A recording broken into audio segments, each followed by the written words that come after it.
Kakaiba nung top of the line na MG ta ano? Ang difference lang sa labas sir, first sa exterior niya, naka 16 inches na mags po kasi ito sir. Alloy na. Aero cover siya, so 15 inches. Ito bakal. Ano lang to sir? Plastic lang. Ito sir yung naka-mags. Okay. 16 inches. Tapos, second one sir is ito, naka-power folding side mirror. Ito sir, unlike this one is naka-manually folded naman siya. Okay. Tapos meron din siya sir na siyang, okay, sunroof. Sa interior niya naman sir, kung makikita mo, meron siyang steering wheel buttons. Ito sir, naka-digital rin ka na rin. Tapos yung 10 inches monitor with reverse camera. Ito kasi sir, wala. So, radyo. Yung manual po niyo sir, yung manual, ganyan din po ba? Yung manual sir, nakaganyan po tayo na monitor. Okay. Yan sir, tapos isa pa to sir, leather na rin siya na interior. Tapos sa kabila? Fabric po. Naka-fabric ka na material. Dito na lang ako. Kaso hindi siya naka-Android. Yung pwede naman yun sir. Pero meron kayo manual nito available? Meron sir. Opo, may manual tayo sir na available. Yun po. Yun naman sir, same sila. Kasi opo. Yun lang sir yung white version. Kasi ito pala sir is naka-push start button. Kabila. Kasi sir is manual. Gusto ko yun. Binubuksan. Gusto ko yun. Masanay ako dun eh. Tapos in terms of size, length, same lang din naman sila. Kasi tayong lahat. Sa mga bata kasi rito. Yung ano mo, kung may nag-rentang sound system. Oo.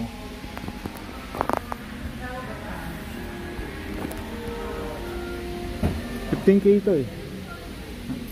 Sir, CVT to sir, no? CVT po? CVT transmission din. Opo. Sir, yung manual po sir, how much po yung down, monthly? Yung monthly sir ng manual natin is around 14,000 pesos. So, 1,000 difference po sila. 1,000 lang. Tipid po ba sa gastong CVT? Mas tipid po sir, kasi when it comes naman po sa fuel consumption, around 15 kilometers per liter naman po sa city. Highway sir. Kapag city driving sir, around 9 to 10 kilometers per liter. Tapos po yung manual? Same lang din po sila halos ng gas consumption. Kasi sir, kapag manual kasi, depende yan sir sa... Yung manual po ba naka-mags? Hindi sir, ganyan na rin siya. Ang naka-mags lang natin sir is yung tapos. Pwede yun, ang Panda rin? Pwede rin sir. Kunin ko lang po yan. Yeah. Kamila ka man. Sakay ka. Ay, dito ano no?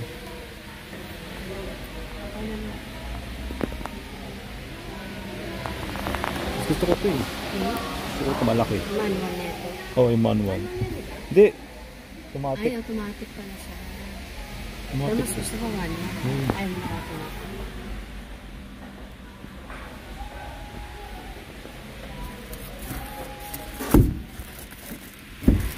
So, same pa din sir sa nauna. Tapa ka muna sir sa brake, tapos tsaka mo siya buksan. CVT to. CVT. Saka-park po no? Naka-park naman yan sir.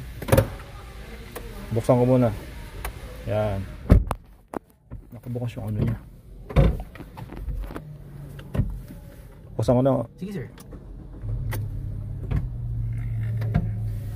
So yan sir, since medyo maingay siya, ang tawag kasi natin dun sir is yung cold start. Okay. So meaning nun sir, kapag galing siya or kapag nandito siya sa malamig na lugar, syempre papainitin niya po muna yung engine. Then after a few minutes or a few seconds, mawawalan na rin naman po yung tunog ng engine. Alam ko po yan, nandito ako po yun. Kasi yan sir, yung very basic lang sir yung features nito. Compared mo sir sa mga top of the line. May soft ano siya. May soft na material pa din naman yan sir. Hindi naman siya overall na patay siya tignan since meron naman siya mga accent na chrome.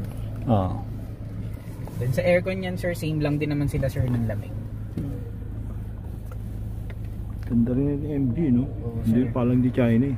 Ano to sir, actually assembled lang talaga siya sir. Ay wala siyang pindutan dito. Wala siya sir na... Pati pa sa manual wala? Sa manual sir meron. Meron. Kasi sir once na meron kang Android unit na naka-install na talaga, so matic po meron din galing no? Steering wheel po. Manual na lang ako. Sir, kasi ganito rin yun sir. Actually ganito rin. Ang pinagkaiba niya lang talaga sir, syempre yung transmission.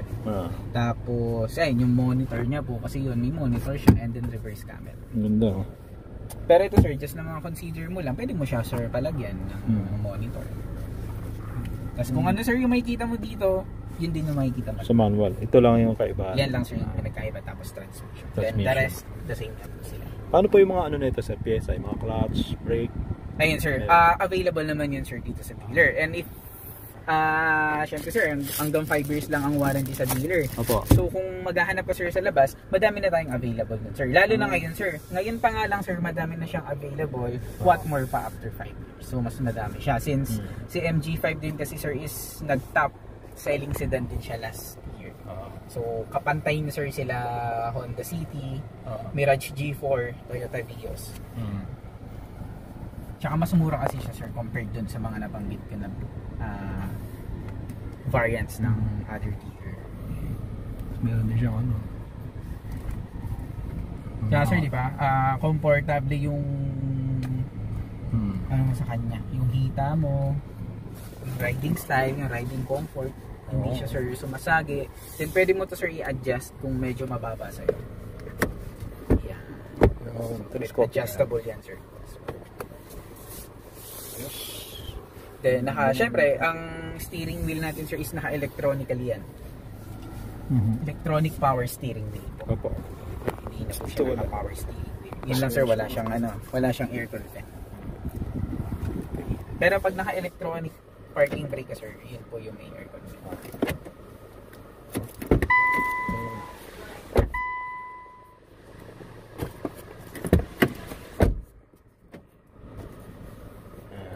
Ano pala sir gamit ko dito pagpunta? Motor po. Naka-motor.